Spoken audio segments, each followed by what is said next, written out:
It was sports day this week at my kids' school, and this year it was my turn to go along and get the pleasure of watching my kids compete. And mostly, it was 2 hours of watching kids pathetically try and throw a beanbag into a net. But towards the end of sports day, it was announced that there was going to be a dad's race. And so I took a breath, tried to play it cool, and eventually I volunteered, looking reluctant, like I didn't really want to do it, and I'd been persuaded to do it, knowing full well that my wife had already briefed me that there was a dad's race, and I wore my running trainers that day. And so I got to the start line, and I took a deep breath, and I thought, I am here for this. And I thought to a clip that I'd seen on social media where Shelley Ann Fraser-Price, who's a Jamaican Olympic champion, had competed in the Mums Sprint Challenge on her kids' sports day. And this is what happens. You can have a look here. She's around here in the middle of the pack. It goes go, and she commits to it. She says, I am here for it.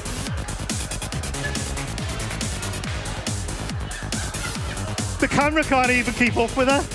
And eventually, a week later, the rest of the mums arrive. I love that. She committed, an Olympic champion running against these other mums who are, doing other jobs. So in my head, I'm on the start line. And I'm like, come on, Jamaican sprinter, Andy. And the head teacher says, on your marks, get set, go. And I give it all I've got. I am pounding the mugger with my feet. I am running and running and running. I can see out the peripheral of my vision. I wasn't looking side by side. I was looking at the finish line. I could see that it was close. We got to the finish line. I had no idea what had happened. I took a deep breath. And then the head teacher's PA, Dee Woodward, formerly of this parish, she said, Andy Hancock, you are the winner. You know that song, the worship song we sing, There Was a Moment When the Skies Lit Up? It was like that. Honestly, I lost control. I whipped my top off to reveal a vest that said I belong to Jesus. I was high-fiving kids like a Scout Stone Cold Steve Austin entering WrestleMania. There was kids weeping with the sport and history that they had witnessed. Like, forget Super Saturday at the Olympics in 2012. This was Wowzers Wednesday at Manaway Primary School. And kids were asking me if they could follow me on Instagram. I grabbed my two children. We knelt to the floor. We wept at the sport and greatness that we'd achieved, wondering why on earth our mum wasn't there. Where were you, babe? You missed it. Only to be interrupted by Miss Buffrey, who said, well done, Mr. Hancock. You've made it through to the final. It was only a heat. I'd given it all. We don't need to talk about the final. All you need to know is that I've reviewed the video evidence, and Miss Buffrey is no longer replying to my requests for a re-race. But there was a false start. I'll be back in 2026 for justice. But in that moment, I was here for it. I got to the racetrack. I got to the kids' mug at the racetrack. I got to the mug and I thought, I am giving this everything I have got. And this series, we are talking about being here for it. And we want to invite you as a church to be here for it. Not necessarily for a race, but to be here for it for Lifecentral Church. And what on earth does here for it mean? Well, let's break it down for a moment. The word here means to be present and available. The word for means in support of and in favour of. The word it means something specific being referred to. So when we say be here for it, what we're saying is we're inviting you to be present and available in support of and contributing towards God's plan to transform our world. It's not exactly catchy, is it? That's why we went for here for it. We're inviting you to something. And at Lifecentral Church, you might say, well, I'm here. I'm in the A category where I'm happy to attend. I accept that this is a decent place to be. I maybe feel a little bit accepted, and that's okay. We're really glad that you're here. Maybe today is your first time. You don't feel under any pressure whatsoever. We're just glad that you are here. Please feel free to stay in this space as long as possible. But maybe at some point you move to the B category where you're here for, where you get a sense that you belong here, that you believe in what we're talking. Maybe you've made that decision and you say, hey, I'm here for Lifecentral Church. I'm here for what God might want to say. I feel a sense of belonging. Maybe you've followed us on all the relevant social media and you're saying, I'm here for Lifecentral Church. But we want to invite you to be here for it and join this C category where you're part of community and you're contributing. And throughout this series, we want to invite you to this, to come and be here for it, but we are not going to pressure you. This is all opportunity. We're inviting you for an opportunity, so don't feel under any pressure because God doesn't pressure us. What God does is he gives us invitations. And so through these next 3 weeks, we're going to give you an invitation for you to say that I am here for it. And maybe today is your first time and you're thinking, what on earth is going on? Listen, if you're here for the first time and you are really, really welcome, you get like a little backstage pass into what it means to be part of Lifecentral Church. You get to peel back the curtain today and get access all areas of why people might turn up and wear a t-shirt with a Lifecentral logo on, why they might give up their Sunday mornings, why they might do the things that they do that you think are strange. This will help you understand some of that and help you to understand what makes Lifecentral tick in the way that it does. But our hope is that we all at the end of this series and throughout it say, hey, I am here for it. And my job today is to talk a little bit about our dream team. Our dream team is what makes Lifecentral Church happen. We could not exist without our dream team. It is our team of volunteers that serve right throughout the week in loads of different shapes and sizes and formats, and we are so, so grateful for them. And I hope that I can inspire you to maybe consider joining the dream team or going deeper in the role that you're already in the dream team. And to help us, we're going to look at a book of the Bible that is before Jesus. It's a book called Nehemiah, and it's where Nehemiah comes to rebuild the walls of Jerusalem. He comes to the city and he says, I am here for it. And the it that Nehemiah is here for, we see in Nehemiah 2.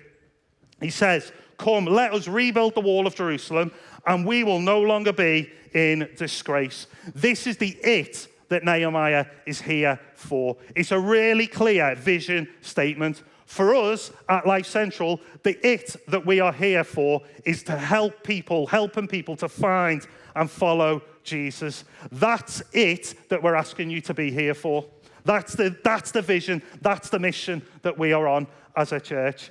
And Nehemiah, when he comes to rebuild the walls, he builds his very own little dream team. In fact, it's not little at all. It's huge. And we're going to see that. We're going to look in Nehemiah 3, where we get to see the specifics of what they did to rebuild the wall. And we're going to pull out some different points that help us understand what it might mean to be here for it. And the first point that I want to pull out and look at as we look at Nehemiah 3 is this, that there's a section with your name on it.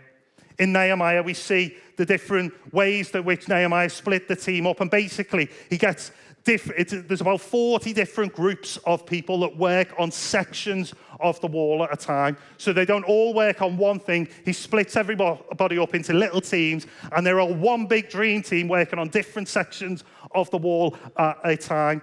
And he gives us like this masterclass in project management, in delegation. It is incredible what he does. And some people were assigned certain bits. Some people were assigned a bit that was right in front of their own house. Because Nehemiah was smart. He knew that these people would want the wall to look good in front of their house. The wall was there to stop enemies getting in. And so if they were to look after the bit that's right in front of their house, they're going to make sure it's done properly, aren't they? Maybe he knew that they weren't quite on a bus route, and so getting to and from work every day might be a little bit easier if they look after the bit in front of their own house. But there's also different bits, and I want to focus on the sheep gate, because there's a certain group of people that work on the sheep gate. In Nehemiah 3, verse 1, the very first group, it says, the high priest and his fellow priests went to work and rebuilt the sheep gate. Now, you do not want any of the pastoral team in this church working on any wall anytime soon, okay? But the high priests and the fellow priests went to work and they rebuilt the sheep gate. That's the first verse. Now, if it's city walls, it goes all the way around. And so the very last verse of Nehemiah 3 says this, and between the room above the corner and the sheep gate, so it's come full circle, the goldsmiths and merchants made repairs. And so you've got this picture around the sheep gate, you've got merchants, you've got goldsmiths, and you've got the high priests, all working in the same kind of section. Now, the sheep gate was a really important part of the city. It was one of the main ways to get in and out of the city. But it was also where the marketplace and the temple were situated. So Nehemiah knows that if he can get these people to work together, they are going to figure out the logistics of what it means for the temple and the marketplace to exist in the same space. It was a high traffic area. It needed to be done really, really well. That's why you've got the goldsmiths in there, because the goldsmiths would have been used to dealing with intricate engineering and thinking about those kind of things. And so they're there to make sure it's all done properly, because it's a really key part. You can't have it needing to be repaired every 6 months. It had to be done properly. These were highly skilled, highly experienced people in bespoke roles that needed highly experienced and highly specific skilled people in those roles. On the flip side, in Nehemiah 3, verse 8, it says, one of the goldsmiths repaired the next section. And Hananiah, one of the perfume makers, made repairs next to that. They restored Jerusalem as far as the broad wall. Hananiah, one of the perfume makers, not somebody who's highly skilled in building walls, not someone who's highly experienced in building walls. He probably turned up and said, listen, I would love to help, but I don't know how I can help. I'm used to getting some water, putting some rose petals in it, shaking it up a bit and selling it to your nan for 15 quid. Do you remember when you used to do that as a kid? That's what I imagine a perfume maker to be. And he turns up and he says, look, I'm experienced in making, I can make the wall smell nice if you want, but I'd love to help. And what Nehemiah does is he puts a goldsmith alongside him, someone who knows what they're doing, and says, Hananiah, why don't you work with this person? They'll help you and you can build the wall together. You see, there's a section with your name on it. And whether you're highly skilled or you've got experience in other areas, there is a section with your name on it. Jesus said this. He said, the harvest is plentiful, but the workers are few. Nehemiah needed everybody to put their hand to work, and we need everybody to say we're here for it and be part of our dream team. We need to know that there's a section of the mission of helping people to find and follow Jesus with your name on it. Whether you're a goldsmith and you're highly skilled, like most of our musicians on stage today, like maybe you're a highly skilled PA engineer and you could help in that area. Maybe you've got experience that you could offer in specific areas. Or maybe you're like Hananiah and you just say, I want to get involved. I want to help. Put me to work where you can. We will help you to find a role that is suitable for you. It might be that you want to do the role that you're used to. Maybe you're a teacher and you love working with kids and you want to come on a Sunday or midweek and you want to help with the kids' work. Great. But you might also be a teacher and love working with kids and think, I don't want to spend my weekend with them. Well, we'll find the right place for you because there's a section with your name on it. The easiest thing to do would be to say, you don't need me. You've got it sorted because we look okay on the surface. You could walk in and think, Lifecentral Church don't need me. We absolutely do need you.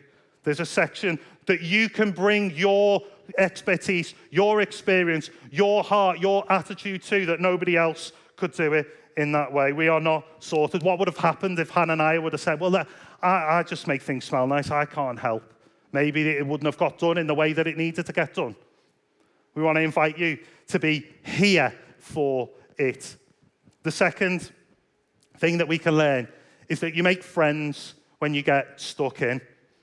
Nehemiah, in Nehemiah 3, it repeats time after time, about 30 times, the phrase next to him or after them. That's repeated around about 30 times. You get this picture that they were all shoulder to shoulder working every day to rebuild these walls, working together. Imagine 6 months after the walls were completed. Imagine the sense of community there. Imagine walking to work and being like, Sharon, hiya. Listen, I seen that soft play centre you took your kids to on Facebook. It's brilliant. We went yesterday. Oh, it's lovely. No, I haven't tried that recipe. We've got the mother-in-law around today. You know what she's like, so we'll try it next week, love. See you later. Have a good day. Alan. All right, Al. Did you watch the match last night? Your boys are looking good, you know. I know. We need to get rid of our manager. But listen, we're going to watch the game in a couple of weeks. You should come round. Great, I'll send you a text. All right, mate, see you later, have a good day. Hiya, Dave. Listen, come here, mate. I'm so sorry to hear about your dad. Listen, we're here for you. Honestly, whatever you need, we've got your back. We're with you every step of the way, mate. You look after yourself. See, something powerful, I think, will have been deposited into that community. That sense of surface-level relationships and deep relationships. That sense of getting to know each other side by side, because when you build a wall together, you can't help but build relationships. You can't help but get to know the people that you're working alongside. And over the last couple of years, we've come to this realization that the Dream Team is the best way to get to know people in this church. We used to say it was the second best, but we think hands down it is the best way to build relationships with people in the church. Last year, I stood on this stage and we did Dream Team Sunday, and I talked about we need some help with our social media. Is there anybody that's got some expertise in social media? I got 2 emails that week from 2 different people, 2 different girls who didn't know each other, and they said, look, I work in social media, this is my job, I would love to help. And so they both emailed me, and because I'm, economic, I arranged to meet them both at the same time rather than separate. And so we got to the meeting. I said, Karis, this is Kate. Kate, this is Karis. Let's talk about social media. And we talked about social media, and those girls have done a brilliant job in helping us to rethink our social media strategies on how we more effectively reach people in the world of social media. They have been brilliant in that. The bigger win is that they have become almost the best of friends. Off that meeting last year, they have become great friends. Them and their partners, they're in a connect group together. They hang out, they do life together. They share major life moments together. What has been born out of a Dream Team moment is relationship, both surface level and deep. It's one of my favorite stories about the Dream Team. There is substantial evidence that walking and working side by side rather than face to face is better in building relationships for people, specifically for men, but not exclusively. Research shows that when you're in natural service-oriented settings, it supports stronger rapport, trust, and emotional openness to build relationships. When you get stuck in, you make friends. And so if you're looking to settle in and make Lifecentral your home, I want to say and invite you to be here for it, so that one day you can be here for them. Because that's what it's all about. We're going to talk more about relationships and connecting next week when Gaz and Alison talk to us. But the third thing is that ordinary people do extraordinary work. These people who built the wall, it is phenomenal what they achieved. The wall was 2.5 miles in perimeter all the way around the city. It was up to 40 foot high and 8 foot deep. This wasn't a Lego wall around the city. This was a big wall that they all got together and worked together in unity, working towards a common goal. You see, when we work together, ordinary people, 1 + 1 + 1 doesn't equal 3 anymore. 1 + 1 + 1 is exponential. That we're greater than the sum of our parts when we all play our part. Imagine their sense of achievement every day going to work, looking at the wall, walking past the bit that they built and going, I did that. Like, I love and I don't decorate often, but when I have decorated in the past, after a hard day's decorating, you've had a shower, you've had a takeaway, and just before you go to bed, you go back and you just go, I'm just going to go and look. Does anyone else do that, or is it just me? You go and you look and you go, yeah, it looks good, that, It is well good. I did that.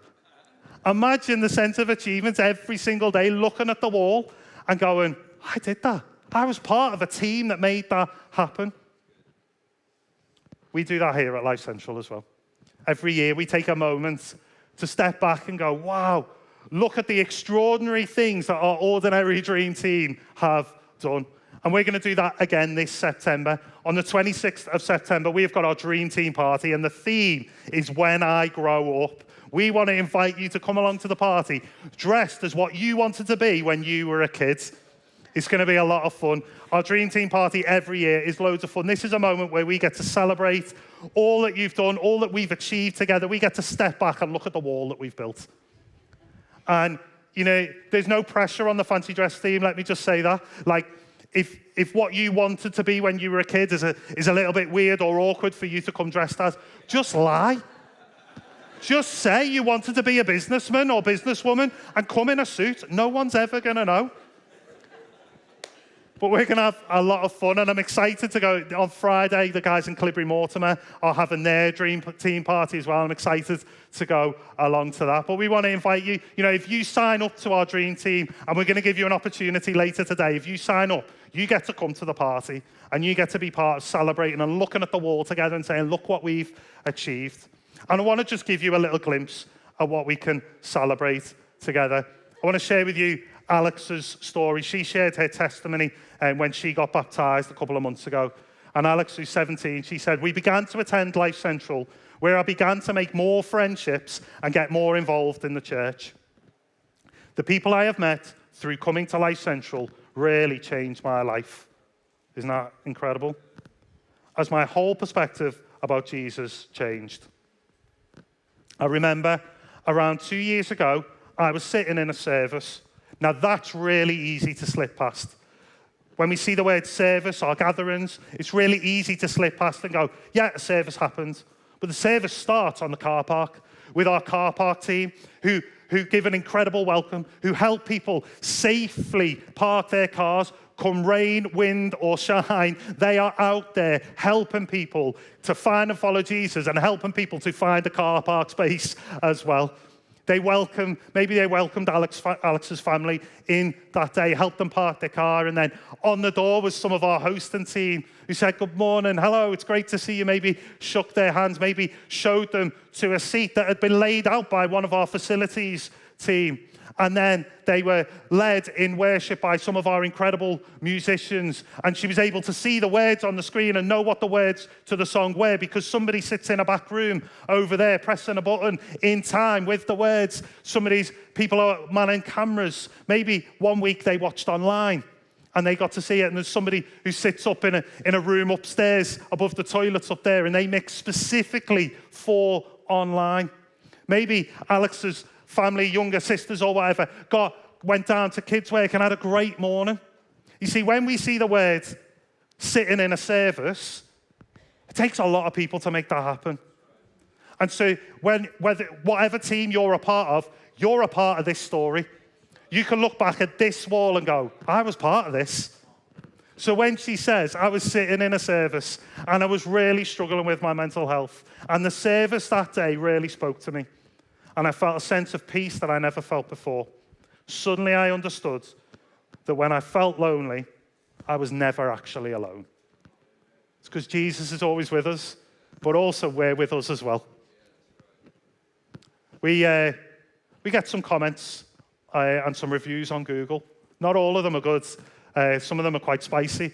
You can go and have a look if you want. But this one was good. I attended for my first time today. What a lovely experience. I met two wonderful ladies, Annette and Melissa, who made me feel very welcome. I'll definitely be back. Smiley face, 5 stars. Well done, Annette and Melissa. I know that day, that not both of them were on team that day. That at least one of them was just attending the service, but a member of the hosting team said, can you come and sit next to this lady and make her feel welcome? And they sat with her and made her feel welcome. So much so that she wrote about it on Google and she said, I'll definitely be back. Well done, Dream Team. We get comments on our YouTube. Again, some of them are spicy every now and again. But this one I loved. Excellent service. Loved this series. Didn't make it to church today, and there are many that can't. But was really blessed watching online. Like I said, we have somebody who sits in a room upstairs. We often have somebody who sits on a laptop at the back corner, looking after the chat, putting the links in the chat, making our YouTube channel work and function in the live service. All of this couldn't happen without our Dream Team. Dream Team, you do an incredible job. If you're part of our Dream Team, thank you so much for what you do week in, week out. You are helping us achieve the dream of helping people find and follow Jesus. But we're not there yet. There's over 66,000 people in Halesowen alone. Never mind Clibry and Hagley and Bromsgrove and online and out there. We have got so much work to do. We want to keep moving forward. We don't just want to stand and look at a wall and go, look what we did. We want to keep moving forward. And unfortunately, there are some teams on the Dream Team that don't have enough people. Take a look at this video.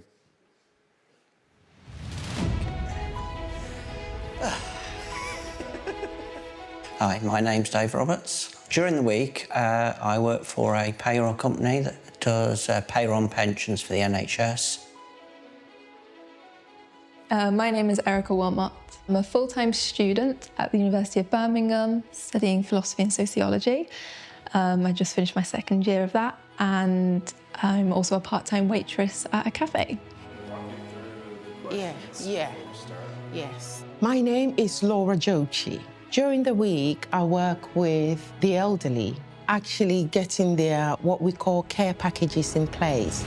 So I am a part of the Voyagers team. On Sundays, I volunteer to do Voyagers at the first service. I support the children in Voyagers, and I love it.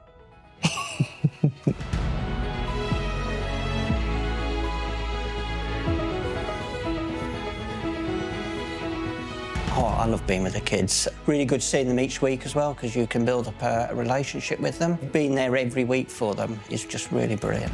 I mean, first off, I love all of the kids. I love how you get to form a relationship with them. I have personal experience with additional needs. I want to be able to help out with the kids who do potentially struggle with that, so that they can feel as included as possible. What I love about being on the team is just seeing the spark in the children when they come in, and also the fact that I am supporting their parents, having that small time away from their children who have additional needs, so they can just focus on church. So then when they come and pick their children up, their children have been cared for, and they can go home knowing that, they've both got something out of the day.